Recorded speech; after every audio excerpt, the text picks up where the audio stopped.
अभी तक आपने सुना कि सिया अपने काम में आगे बढ़ती चली जा रही है, तो वहीं लोरी की पॉपुलैरिटी दिन ब दिन खत्म होती जा रही है।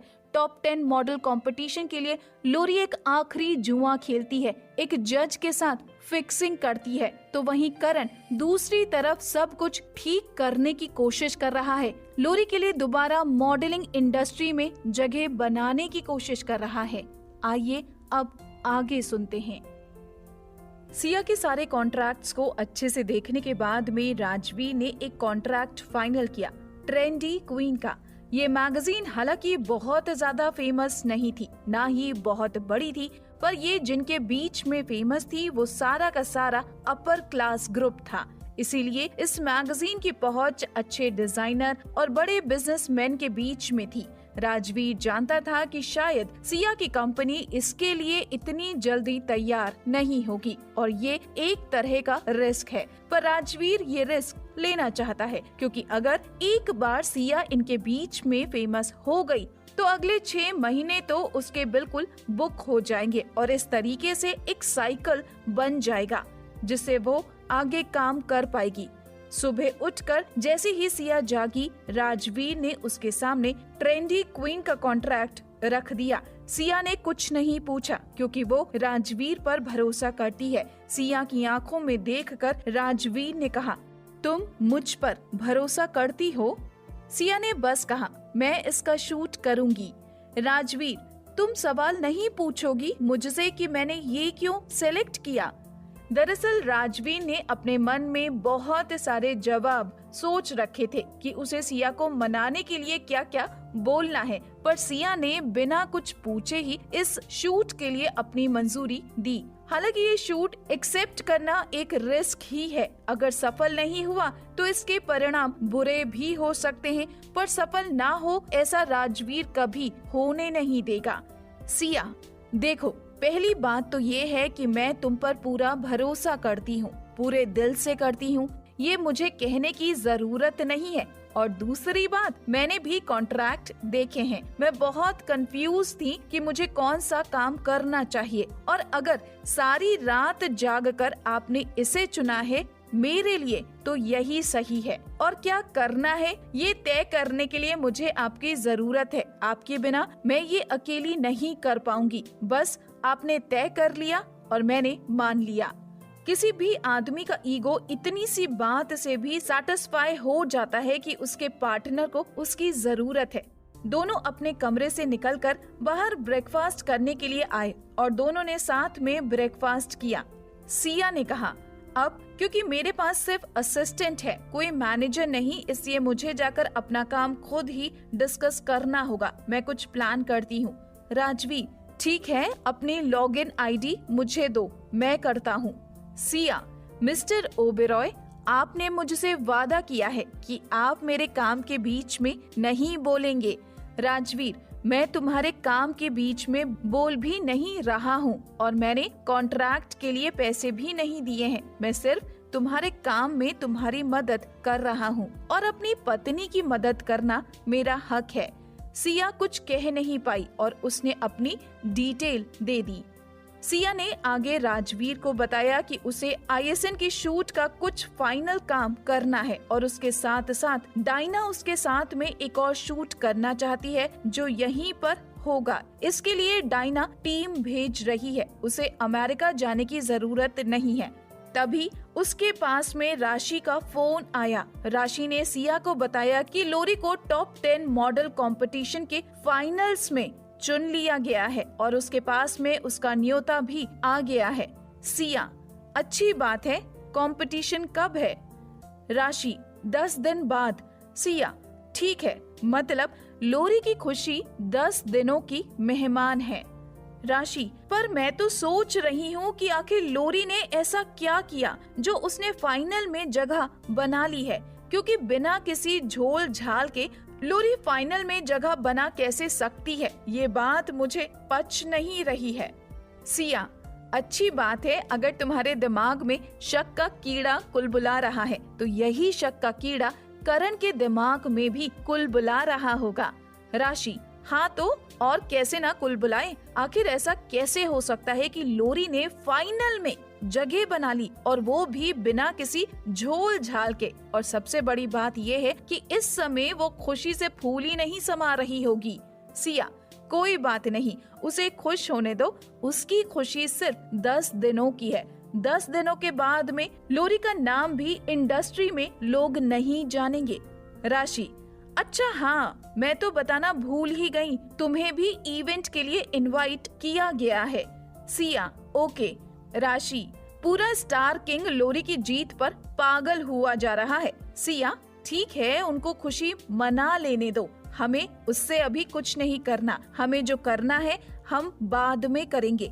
एक बात और, मैं थोड़ी देर में ऑफिस पहुंच रही हूँ, तुम भी आ जाओ। राशि, ठीक है, तो मैं तुम्हें पिक करने के लिए आती हूँ, फिर वहाँ से हम साथ में ऑफिस चलेंगे। थोड़ी ही देर में राशि हयात रेजिडेंसी पहुँच गई। सिया और राशि कार में बैठ गए। सिया के चेहरे को देखकर राशि ने उसे छेड़ते हुए कहा, लगता है तुम्हें जी भर के प्यार मिल रहा है। सिया ने शर्माते हुए कहा, काम पर ध्यान दो। सिया, अब मेरे पास कोई मैनेजर नहीं है, इसलिए अपना काम मुझे खुद डिस्कस करना होगा। राशि, पक्का तुम कर लोगी? तुम्हें किसी मैनेजर की जरूरत नहीं है? सिया, नहीं, मुझे किसी मैनेजर की जरूरत नहीं है, मैं अपना काम खुद करूंगी। तुम मेरे साथ में रहोगी और तुम अपनी राय मुझे दे सकती हो। राशि को समझ नहीं आ रहा था कि सिया ये सब कैसे करेगी। सिया, अच्छा ठीक है, मैं तुमसे कुछ छुपाना नहीं चाहती हूँ, राज भी इसमें मेरी मदद कर रहा है। राशि, oh my God, entertainment industry के बिग ब्रदर तुम्हारे लिए तुम्हारे काम में तुम्हारी मदद कर रहे हैं। मैं तुम्हें बार बार कह रही हूँ, तुम उनका पूरा इस्तेमाल नहीं कर रही हो, वरना उनकी काबिलियत और उनकी पहुँच अगर तुम इस्तेमाल करो ना, तो तुम तक कोई पहुँच भी नहीं पाएगा। बात करते करते दोनों ऑफिस पहुंच गए। जैसे ही दोनों करण के केबिन के पास पहुंचे, करण की सेक्रेटरी ने कहा, सर मीटिंग में हैं और आपको इंतजार करना होगा। राशि ने जैसे ही उसके केबिन के बाहर जाकर देखा, वहाँ पर कोई मीटिंग नहीं चल रही थी। दरअसल वो सारे अंदर बैठकर लोरी की जीत की खुशी मना रहे थे और जाहिर तौर पर इस खुशी में सिया को शामिल नहीं करना चाहते थे। सिया सेक्रेटरी के लिए कोई परेशानी नहीं खड़ी करना चाहती थी, इसलिए उसने कुछ नहीं कहा। फिलहाल लोरी की कामयाबी से सबसे ज्यादा खुश कविता ही थी। हालांकि कविता को उससे अब कोई उम्मीद नहीं थी और वो अपना सारा फोकस सिया पर करके उसके जरिए कामयाबी हासिल करना चाहती थी। पर अब वो चाहती है कि लोरी और भी कामयाबी हासिल करे और सिया को बर्बाद किया जा सके। कविता ने लोरी की ओर मुड़कर कहा, देखो तुम्हारे लिए इनविटेशन आया हुआ है। वहाँ इवेंट में बहुत बड़े बड़े आर्टिस्ट, डिजाइनर, फोटोग्राफर सभी होंगे। तुम्हें इस मौके का सबसे ज्यादा फायदा उठाना है। जितना ज्यादा हो सके लोगों से मिलना जुलना है, कंपनी के बारे में बात करनी है ताकि लोगों को हमारे बारे में पता चले।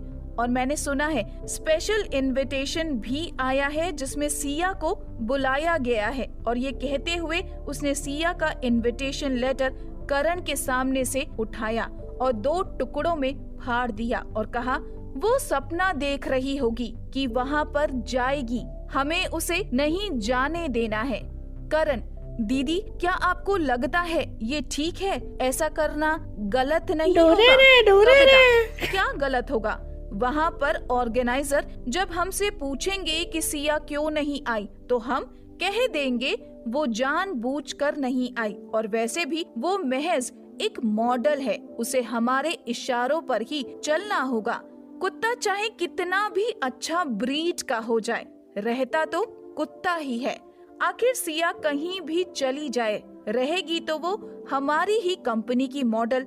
और ये बात भी सच है कि सिया अपने कॉन्ट्रैक्ट करने के लिए और अपने कॉन्ट्रैक्ट डिसाइड करने के लिए आजाद थी। पर अभी भी जो इवेंट करना चाहेंगे वो सिया को डायरेक्ट कांटेक्ट नहीं करेंगे बल्कि कंपनी के जरिए ही करेंगे। इसीलिए इन लोगों के पास में अभी भी मौका है कि ये सिया को परेशान कर सकें और उसके खिलाफ साजिश रच सकें।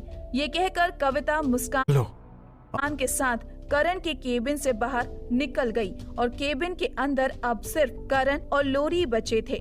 करण, लोरी, तुम्हें नहीं लगता इस अवार्ड फंक्शन के जज थोड़े अजीब हैं? ये सुनकर लोरी थोड़ी असहज हो गई। लोरी ने अपने आप को थोड़ा नॉर्मल करके बोला, क्यों, तुमसे सिया ने कुछ कहा है क्या? करण, हर बात का इल्जाम सिया पर मत लगाया करो। मैं क्या यहाँ पर इंडस्ट्री में कैसी कैसी चीजें होती हैं उससे वाकिफ नहीं हूँ? मुझे सब कुछ पता है, इसीलिए पूछ रहा हूँ। क्या तुमने अपनी हद से बाहर जाकर कुछ किया तो नहीं है ना? एक बात अच्छे से समझ लो कि तुम्हारे लिए मैंने ऑलमोस्ट अपनी माँ से बात कर ली थी, जिससे मैंने सालों से कोई रिश्ता नहीं रखा था। उनसे तक रिश्ता वापस जोड़ने को तैयार हो गया था। तो ये समझ लो कि अगर मेरी पीठ पीछे तुमने कुछ किया है तो हमारा ये रिश्ता तुम खत्म ही समझना। लोरी, तुम्हें ऐसा क्यों लगता है? करण, मैं ऐसा क्यों करूंगी? मैं अभी भी तुम्हारे ही बच्चे की माँ बनने वाली हूँ और मैं तुम्हें धोखा देने के बारे में क्यों सोचूंगी? बच्चा लोरी के लिए इस रिश्ते की गारंटी था, जिससे वो जब चाहे ढाल बनाकर करण के सामने इस्तेमाल कर सकती थी।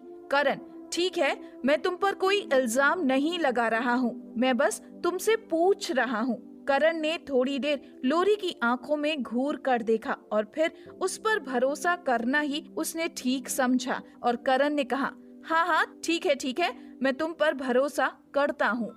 कहते हैं भगवान को जब किसी को बर्बाद करना होता है तो वो सबसे पहले उसकी अकल छीन लेता है और लोरी इस समय उन्हीं पागलों में से एक हो चुकी थी। वो कुछ नहीं सोच रही थी, वो सिर्फ अपने आप को स्टेज पर अवार्ड लेते हुए इमेजिन कर रही थी और सोचकर खुश हो रही थी। इस अवार्ड की खबर मिलते ही करण ने कंपनी के बोर्ड ऑफ डायरेक्टर्स के साथ में मीटिंग बुलाई और मीटिंग में ये डिस्कशन हुआ कि किस तरीके से लोरी को अवार्ड मिल रहा है और कैसे सिया ने कविता को धमकी दी है कि वो कंपनी छोड़ देगी। दरअसल करण बस ये चाहता है कि कंपनी के बोर्ड ऑफ डायरेक्टर सिया का पक्ष लेना छोड़कर लोरी का पक्ष ले और जो नए मॉडल आ रहे हैं उनको सपोर्ट करे। बोर्ड ऑफ डायरेक्टर भी करण की बात सुनने के बाद जानते थे कि आगे पीछे कभी न कभी तो सिया कंपनी छोड़ ही देगी और इस वजह से अब वो भी सिया के बहुत ज्यादा पक्ष में नहीं थे। इधर सिया ISN का शूट कर रही थी। शूट खत्म होते ही राशि आई और उसे जैकेट पहनाया। राशि ने सिया से कहा, ठीक है, अब तुम्हारा यहाँ का काम तो हो गया है, तो ऑफिस चले और उनसे ट्रेंडी क्वीन के बारे में डिस्कस कर ले। सिया, नहीं, अभी मुझे किसी बारे में बात नहीं करनी है। दरअसल सिया मन ही मन अच्छे से जानती थी कि एक तो अभी लोरी को अवार्ड मिल रहा है तो ये लोग किसी भी तरीके से सिया की बात को भाव नहीं देंगे और उसके साथ अभी बोर्ड ऑफ डायरेक्टर्स सारे के सारे पैसा कमाना चाहते हैं, जबकि ट्रेंडी क्वीन के साथ में काम करना एक रिस्क है। और क्योंकि अभी लोरी का करियर अच्छे ट्रैक पर है और उसे अवार्ड मिल रहा है तो इन लोगों के पास एक ऑप्शन है, इसीलिए ये ट्रेंडी क्वीन के प्रपोजल को सीधे रिजेक्ट कर देंगे। राशि, ठीक है, तो तुम क्या चाहती हो? मैं पता करूं कि लोरी ने जज को क्या रिश्वत दी है? सिया, नहीं, उससे हमारा कोई फायदा नहीं होगा। लोरी यही चाहती है कि हम ऐसा कुछ पता करें और उससे हमारा कोई फायदा नहीं है। मुझे फिलहाल बस उनके रास्ते से दूर रहना है। राशि, हाँ, तुम्हें थोड़ा संभल कर रहने की जरूरत तो है, क्योंकि अब ये तीनों तुम्हारे खिलाफ हैं और तीनों तुम्हारे खिलाफ मिलकर साजिश कर रहे हैं। वैसे अगर तुम स्टार किंग के ऑफिस में नहीं जाना चाहती हो तो फिर कहाँ जाना चाहती हो? घर चलें? सिया, नहीं, आज हम ओबेरॉय इंटरनेशनल के ऑफिस चलते हैं। हम वहाँ से राजवीर को पिक करेंगे, फिर घर चलेंगे। सिया वहाँ से निकलकर ओबेरॉय इंटरनेशनल के ऑफिस के सामने बिल्डिंग में एक कॉफी हाउस था, वहाँ पर जाकर बैठ गई और वहीं से उसने राजवीर को मैसेज किया, हेलो राज, जैसे ही काम खत्म हो जाए आप सामने वाली बिल्डिंग के कॉफी हाउस में आ जाना। मैं यहीं पर आपके साथ डिनर करना चाहती हूँ। राजवीर एक मीटिंग में था जो काफी लंबी चली। जैसे ही मीटिंग खत्म हुई, राजवीर ने सिया का मैसेज देखा और उसे तुरंत आंसर किया, मेरा ऑफिस देखना चाहोगी? सिया ने उसे जवाब दिया, नहीं, लोग हमें साथ में देखकर बातें बनाएंगे, ये ठीक नहीं रहेगा। हालांकि मन ही मन सिया राजवीर का ऑफिस देखना तो चाहती थी, पर वो पब्लिक में एक साथ आने का रिस्क नहीं ले सकती थी, इसीलिए उसने अपना मन मार कर ये जवाब दे दिया। राजवीर, उसकी तुम चिंता मत करो। अगर ओबेरॉय इंटरनेशनल का मालिक होने के नाते मैं इतनी भी प्राइवेसी मेंटेन नहीं कर सकता तो मेरे होने का कोई मतलब ही नहीं है।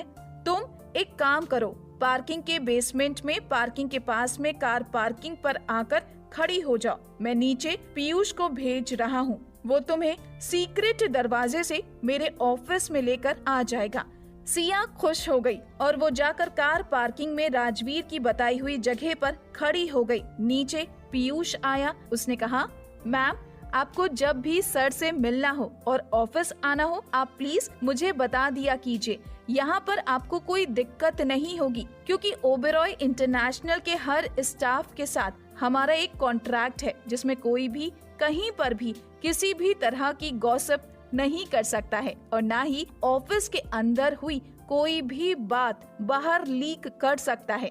अगर ऑफिस के अंदर कोई भी ऐसा करता हुआ पकड़ा गया तो उसके खिलाफ सख्त कार्यवाही होती है और उसे $1 बिलियन का हर्जाना देना पड़ेगा।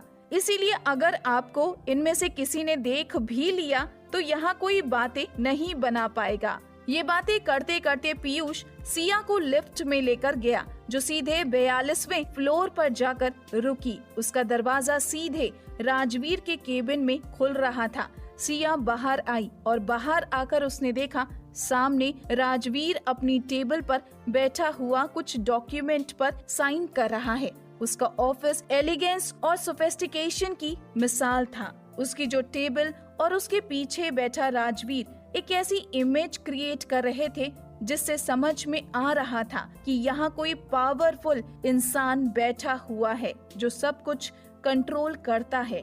सारी दुनिया उसके इशारों पर, उसकी उंगलियों पर नाच रही है। वैसे भी मर्द सबसे अट्रैक्टिव तब लगते हैं जब वो सीरियस होते हैं, अपने काम में बिजी होते हैं। सिया राजवीर को खड़े होकर उसे निहार रही थी और समझ नहीं पा रही थी कि वो फिलहाल राजवीर के लिए क्या फील कर रही है। वो उससे प्यार ज्यादा करती है या उसकी इज्जत। सिया राजवीर के केबिन के बाहर खड़े होकर बस उसे निहारे जा रही थी। तभी राजवीर की नजर सिया पर पड़ी और उसने सिया को किनारे पर पड़े एक सोफे की तरफ इशारा करते हुए कहा, वहाँ जाकर बैठो, मैं बस थोड़ा सा काम खत्म करके आता हूँ। सिया जाकर चुपचाप वहाँ बैठ गई। राजवीर ने जल्दी से अपने सारे डॉक्यूमेंट पर साइन किए और फिर आकर सिया के पास बैठ गया। बैठते ही राजवीर ने पीयूष को कहा, जाओ चाय कुछ खाने के लिए और एक कंबल ले आना। पीयूष गया और जल्दी से सारी चीजें लेकर आ गया। राजवीर ने सिया को कंबल देते हुए कहा, पैरों में डाल लो, तुमने छोटी ड्रेस पहनी हुई है और यहाँ पर एयर कंडीशनर बहुत तेज चलता है। सिया ने कंबल ले लिया और राजवीर को कहा, जाओ जाकर काम खत्म कर लो, मैं इतना खूबसूरत नजारा मिस नहीं करना चाहती। राजवीर, खूबसूरत नजारा? सिया, हाँ, आपको काम करता देखने का नजारा। जाने से पहले राजवीर ने सिया से पूछा, तुम राशि को ऊपर क्यों लेकर नहीं आई? सिया, वो कह रही थी कि वो कबाब में हड्डी नहीं बनना चाहती। राजवीर को सिया की बात माननी पड़ी और वो अपना काम करने के लिए वापस अपनी टेबल पर चला गया। सिया बहुत थकी हुई थी, पर फिर भी वो राजवीर का साथ पाने के लिए यहाँ तक आ गई थी। थकान की वजह से सिया ने जैसे ही कंबल ओढ़ा और वो वैसे ही बैठे बैठे ही सोफे पर लुढ़क कर सो गई। राजवीर ने जैसे ही देखा तो उठकर उसने सिया के पैर ऊपर किए और उसके सर के नीचे तकिया रखा और उसे अच्छे से कंबल उड़ा दिया ताकि वो आराम कर सके और वापस अपने काम में लग गया। जब सिया सो रही थी उसी दौरान पीयूष के अलावा भी बहुत लोग राजवीर के केबिन में आए और चले गए। सभी ने लगभग सिया को वहाँ पर सोते हुए नोटिस किया, पर कोई भी उसे पहचान नहीं पाया क्योंकि उसका सर ढका हुआ था। पर जैसे लोग अंदर आ रहे थे, लौटते वक्त उनके एक्सप्रेशन वैसे ना रहते। उनके मन में बस यही चल रहा था कि बिग बॉस की लाइफ में कोई है, बिग बॉस की जिंदगी में कोई लड़की आ गई है। कौन हो सकती है? आखिर कौन है? कोई सुपर मॉडल है? कोई टॉप स्टार है? कौन है? हर कोई बस यही जानना चाहता है कि आखिर ओबेरॉय इंटरनेशनल के मालिक राजवीर ओबेरॉय की जिंदगी में है कौन। सिया आराम से सो रही थी। वो नहीं जानती थी कि इस वक्त वो ओबेरॉय इंटरनेशनल के स्टाफ में तहलका मचा चुकी है। वहाँ पर जितने भी लोगों ने उसे देखा सब बेचैन थे और बस अपने कॉन्ट्रैक्ट से बंधे होने की वजह से वो गॉसिप नहीं कर सकते थे। इसीलिए सबके पेट में दर्द हो रहा था और सबको लग रहा था कि वो एक्साइटमेंट, कंफ्यूजन और उत्सुकता से शायद फट ही जाएंगे। रात के तकरीबन 8 बजे राजवीर का काम खत्म हुआ और उसने देखा कि सिया अभी भी सो रही है। उसने सिया को जगाया नहीं बल्कि सोता हुआ ही अपनी गोद में उठाया और लेकर नीचे आ गया। राजवीर जैसे ही बेसमेंट में लेकर आया और उसने सिया को कार में बैठाना चाहा, तभी बाहर की गाड़ियों की आवाज से सिया की नींद खुल गई और उसने कहा, आपका काम खत्म हो गया? राजवीर: हाँ। राजवीर ने वैसे ही अपने हाथों से सिया को कार में बैठाया और गाड़ी लेकर निकल पड़ा। जैसे ही उनकी गाड़ी निकली, पीछे ओबेरॉय इंटरनेशनल का सारा स्टाफ वहाँ पर जिसने सिया को केबिन में देखा था पीछे से खड़ा था। वो आपस में बात नहीं कर सकते थे, पर सारे के सारे उस लड़की की एक झलक देखने के लिए खड़े हो गए थे जिसने ओबेरॉय इंटरनेशनल के मालिक का दिल चुरा लिया है। सब जानना चाहते थे कि इंडस्ट्री में ये लड़की कौन है, पर सबकी मेहनत बेकार गई। कोई भी सिया की एक झलक नहीं देख पाया। राजवीर ने खाने के लिए सिया से पूछा, क्या खाना चाहोगी? सिया: जो आप बोलो। राजवीर ने होटल की जगह सीधे घर का रुख किया। उसने प्लान किया कि आज सिया के लिए वो खाना खुद बनाएगा। घर पहुंचकर राजवीर किचन में चला गया और खाना बनाने लगा। पीछे से सिया आई और उसकी कमर में हाथ डालते हुए बोली, मुझे बस ये बताओ कि आप इतने अच्छे कैसे हो सकते हो। मैं बता नहीं सकती कि मैं आपको पाकर कितनी खुशकिस्मत हूँ। राजवीर: तुम्हें नहीं पता तुम्हें खुश करना कितना आसान है। बस एक डिनर बना दो और तुम खुश हो जाती हो। सिया ने लाड दिखाते हुए कहा, मुझे बहुत भूख लगी है। राजवीर: खाना बस बन रहा है। डिनर खत्म करके जैसे ही दोनों कमरे में आए, राजवीर ने सिया को बताया कि टॉप 10 मॉडल अवार्ड का फंक्शन 3 दिन में है। राजवीर ने इंटरनेट खोला। हर जगह पर ब्राइट नाइट गाला की चर्चा हो रही थी जो 3 दिन में होने वाला था। राजवीर ने सिया को कहा, मैंने ब्राइट नाइट गाला की गेस्ट की लिस्ट देखी है, उसमें तुम्हारा और लोरी का भी नाम है। ब्राइट नाइट गाला? सिया के चेहरे पर कंफ्यूज एक्सप्रेशन देखकर राजवीर ने कहा, लगता है तुम्हें स्टार किंग वालों ने नहीं बताया है और जाहिर तौर पर अब वो आगे तुम्हें बताना भी नहीं चाहते हैं। दरअसल super model annual award modelling industry का सबसे बड़ा साल में होने वाला अवार्ड फंक्शन था। Top 10 model competition in award function का एक हिस्सा था। इस अवार्ड फंक्शन में साल की सबसे अच्छी मॉडल और बड़े बड़े हस्तियों को अवार्ड मिलता था। 80% टाइम ये अवार्ड ओबेरॉय इंटरनेशनल की मॉडल को ही मिलता है। राजवीर: ठीक है, तुम परेशान मत हो। तुम एक काम करो, कल जब तुम ऑफिस जाओगी तब ऐसा दिखाना जैसे तुम्हें कुछ नहीं पता। मैं रेड कारपेट पर तुम्हें साथ में लेकर जाने के लिए किसी को भेजूंगा। सिया: अगर आप नहीं होते तो मेरा क्या होता? शायद आज मैं फिर बेवकूफ बन जाती। राजवीर: नहीं होता तब ना, पर मैं तो ऐसा कभी होने नहीं दूंगा।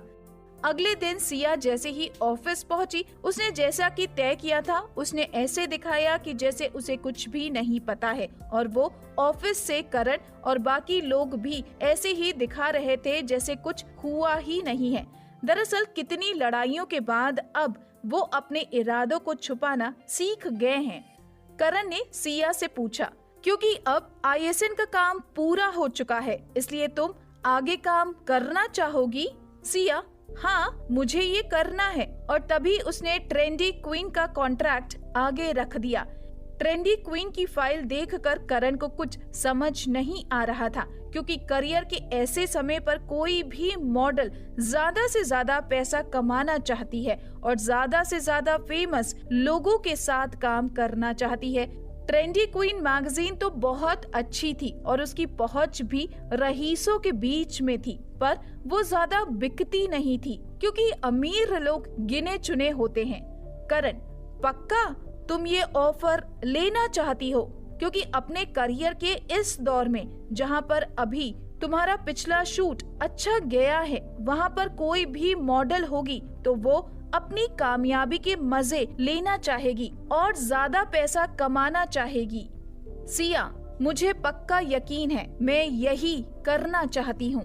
करण, क्या तुम अपने आप को बर्बाद करना चाहती हो या ये चाहती हो कि हम लोगों की इच्छा पूरी हो जाए? सिया जाने लगी थी, पर करण की ये बात सुनकर उसने जवाब दिया, कोई बात नहीं, तुम अपने और लोरी पर ध्यान दो, मेरी ज्यादा चिंता करने की जरूरत नहीं है। ये कहकर सिया वहाँ से जाने लगी। तभी पीछे से करण ने कहा, सिया, तुम्हें थोड़ा संतुष्ट होना सीखना पड़ेगा। मुझे नहीं पता तुम्हारी ये हरकतें देखकर लोरी और मेरी बहन तुम्हें नुकसान पहुंचाने के लिए किस हद तक जा सकते हैं, या तुम खुद ही घायल होना चाहती हो। बस करो ये बदले की लड़ाई, अब बस करो। करण की बातें सिया को मजाक लग रही थी। उसको इतना दुख, इतनी तकलीफ पहुंचाने के बाद अब ये अच्छी नीयत और ख्याल रखने का दिखावा क्यों? सिया करण की बात सुनकर भी आगे ही बढ़ती रही, पर करण के केबिन से बाहर निकलने से पहले सिया की नजर उसके कमरे के डस्टबिन पर पड़ी। डस्टबिन में उसके नाम का इनविटेशन कार्ड फटा पड़ा हुआ था। सिया ने कार्ड को वो देखकर बस इतना कहा, बदला। और मैंने सिर्फ इंसाफ चाहा था, कोई धोखा नहीं। करण की नजर ने सिया की नजर को देखा। वो कहाँ देख रही है और उसकी नजर डस्टबिन पर पड़ी। सिया तो बिना कुछ कहे उस कमरे से बाहर चली गई, पर करण ये सोचने पर मजबूर हो गया कि शायद सिया को ब्राइट नाइट गाला के इनविटेशन के बारे में पहले से पता था।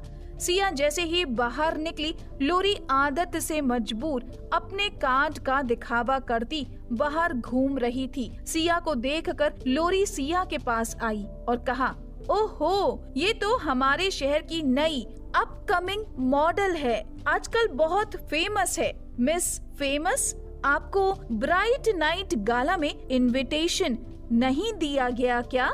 ये देखो, मुझे तो बुलाया गया है। और शायद तुम तो ये जानती ही होगी कि एक मॉडल के लिए ब्राइट नाइट गाला क्या मायने रखता है और ये अवार्ड के क्या मायने रखते हैं। पर क्या करें, तुम्हें यहाँ पर कोई पूछ ही नहीं रहा। बड़े बड़े शूट और बड़ी बड़ी तारीफें बटोर के कोई फायदा नहीं होने वाला है, जब तुम्हें अपनी ही इंडस्ट्री में कोई पूछ भी नहीं रहा है। लोरी ने सिया के कंधे पर अपना सर रख आगे कहा, अरे हाँ, इनविटेशन तो छोड़ो, तुम्हारे पास तो कोई मैनेजर भी नहीं है। अब कौन तुम्हारे कॉन्ट्रैक्ट डिस्कस करेगा? कौन तुम्हारे काम के बारे में बात करेगा? सिया बिल्कुल शांत, बिना किसी भाव के खड़ी थी, पर जैसे ही लोरी ने बोलना बंद किया, सिया के चेहरे पर एक हल्की सी स्माइल आई और उसने लोरी के कान में जाकर कहा, बस ये बताओ, उस जज का बिस्तर कैसा था? सिया के मुंह से निकले शब्द सुनकर लोरी का चेहरा एकदम सफेद पड़ गया। उसके मुंह से कोई शब्द नहीं निकले। सिया ने आगे कहा, मेरे कॉन्ट्रैक्ट कौन डिस्कस करेगा, कौन नहीं करेगा? मैं ब्राइट नाइट गाला में जाऊंगी या नहीं जाऊंगी, मुझे बुलाया गया है या नहीं बुलाया गया, ये सोचना तुम्हारा काम नहीं है। इतनी तुम चिंता मत करो, तुम बस इस चीज की चिंता करो कि तुम्हें कौन सा नया परफ्यूम इस्तेमाल करना है, क्योंकि तुम्हारे शरीर से धोखे की बदबू आ रही है और करण कब तक अंधा बना रहेगा। ये कहकर सिया जोर से हंसी और आगे बढ़ गई। लोरी जहाँ खड़ी थी बिल्कुल वहीं पर ऐसा लग रहा था पत्थर बन गई हो। जैसे ही सिया ऑफिस से बाहर निकली, राशि कार के पास खड़े होकर उसका इंतजार कर रही थी। राशि के चेहरे पर एक बड़ी ही रहस्यमयी मुस्कान थी, जिसे देखकर सिया ने कहा, क्या हुआ है राशि? मुझे तुम्हें कहीं लेकर जाना है। सिया, कहाँ लेकर जाना है, पहले बताओ। राशि, नहीं बताऊंगी, बस मेरे साथ चलो। राशि सिया को लेकर शहर के सबसे महंगे मॉल में पहुंची और वहां पर दोनों एक बहुत ही बड़े ब्रांडेड शोरूम के अंदर चले गए। सिया ने अंदर जाने के बाद कहा, पर मुझे ये तो बताओ कि यहाँ पर क्यों लेकर आई हो? तुम्हारे लिए लड़ाई के औजार खरीदने हैं, इसलिए। ये आवाज पीछे से आई थी, पर ये राशि की नहीं थी। ये आवाज राजवीर की थी, जो वहाँ पर काफी देर से सिया का इंतजार कर रहा था। जैसे ही सिया पीछे मुड़ी, राजवीर खड़ा मुस्कुरा रहा था। वो आगे बढ़ा और पीछे से सिया को पकड़ते हुए कहा, ब्राइट नाइट गाला बहुत इम्पोर्टेंट है और मैं चाहता हूँ कि तुम वहाँ पर सबसे अच्छी दिखो। स्टार किंग तुम्हें वहाँ भेजना नहीं चाहता, पर मैं चाहता हूँ कि तुम सेंटर ऑफ अट्रैक्शन बनो। अच्छा, वैसे मैंने तुम्हें एक बात बताई क्या? मैं वहाँ का स्पेशल गेस्ट हूँ। ये सुनकर सिया एकदम से चौंक गई, क्योंकि राजवीर ने उसे ये बात अब तक बताई नहीं थी। सिया ने जैसे ही सुना, थोड़ा देर उसे अपने आप को संभालने में लगा, पर हाँ, जाहिर तौर पर राजवीर तो ये अटेंड करेगा ही, क्योंकि ये शहर का सबसे बड़ा मॉडलिंग फंक्शन है और उसके साथ साथ राजवीर की कंपनी कई सालों से अवार्ड जीतती आ रही है। राजवीर, और रही बात तुमको यहाँ लेकर आने की, तो ये लोग अपने क्लाइंट की गोपनीयता बनाकर रखते हैं और यहाँ इतनी आसानी से कोई आ जा नहीं सकता। और उससे भी बड़ी बात, इन्होंने अभी एक नई कपल सीरीज लॉन्च की है, जिसमें कपल्स के लिए एक ही डिजाइन है, पर अनोखी बात ये है कि एक जोड़े का दुनिया में सिर्फ एक ही पीस है, वैसा कोई दूसरा नहीं हो सकता। सिया, पर आप काम छोड़कर यहाँ क्यों आ गए? आपको ऑफिस में काम नहीं है? राजवीर, कोई फर्क नहीं पड़ता, मैं कितना भी बिजी रहूं, मुझे कितना भी काम हो, पर तुम्हारा ख्याल रखने के लिए मैं हमेशा फ्री हूँ।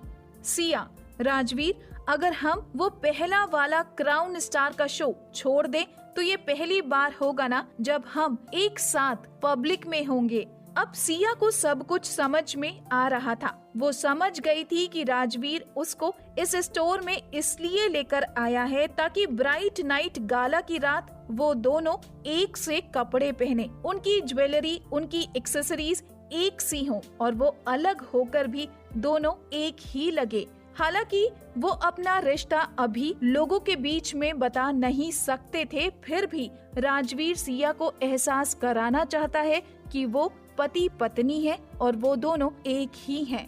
सिया अच्छे से जानती थी कि राजवीर उसके और अपने रिश्ते के लिए हर चीज कर रहा है, पर वो इस हद तक सोच सकता है ये सिया ने नहीं सोचा था। तभी उसने राजवीर की ओर देखते हुए कहा, मुझे पूरा यकीन है आपने मेरे लिए कुछ न कुछ पक्का पसंद भी कर लिया होगा। राजवीर ने मुस्कुराते हुए सिया की ओर देखा और कहा, ये इसे देखो, और उसने पर्दा हटा दिया। पुतले पर एक बहुत ही खूबसूरत शैंपियन कलर का ड्रेस था। राजवीर ने सिया के हाथ में वो कपड़ा दिया और कहा, जाओ चेंजिंग रूम में इसे ट्राई करके देखो। सिया ने जैसे ही उस कपड़े को हाथ में लिया, सिया की आंखें भर आईं। वो बहुत सालों से मॉडलिंग कर रही थी, उसने एक से एक खूबसूरत कपड़े पहने थे, पर शायद ऐसा पहली बार हुआ था कि किसी कपड़े को देखकर उसकी आंख भर आई थी। कपड़ा था भी इतना खूबसूरत, शैंपियन कलर पर नॉर्मल क्रिस्टल नहीं बल्कि मोती लगे हुए थे। ड्रेस पहनकर सिया ऐसी लग रही थी जैसे वो अभी अभी किसी पेंटिंग से सीधे उतरकर चली आ रही है। सिया बाहर आई, तभी उसने देखा कि राजवीर भी अपना कोट पैंट पहनकर आ गया है। राजवीर ने ग्रे कलर का कोट पहना हुआ था दोनों जैसे ही साथ में खड़े हुए, सिया ने राज के हाथों में अपना हाथ लिया और कहा, हम बिल्कुल परफेक्ट कपल लग रहे हैं। अगर किसी ने पहचान लिया तो हम क्या करेंगे? क्या कुछ खास होगा ब्राइट नाइट गाला में जब सब सिया को देखेंगे? जानेंगे सिर्फ और सिर्फ ट्रेंड टॉप स्टोरीज पे। सब्सक्राइब करना ना भूले और हिट द बेल आइकॉन।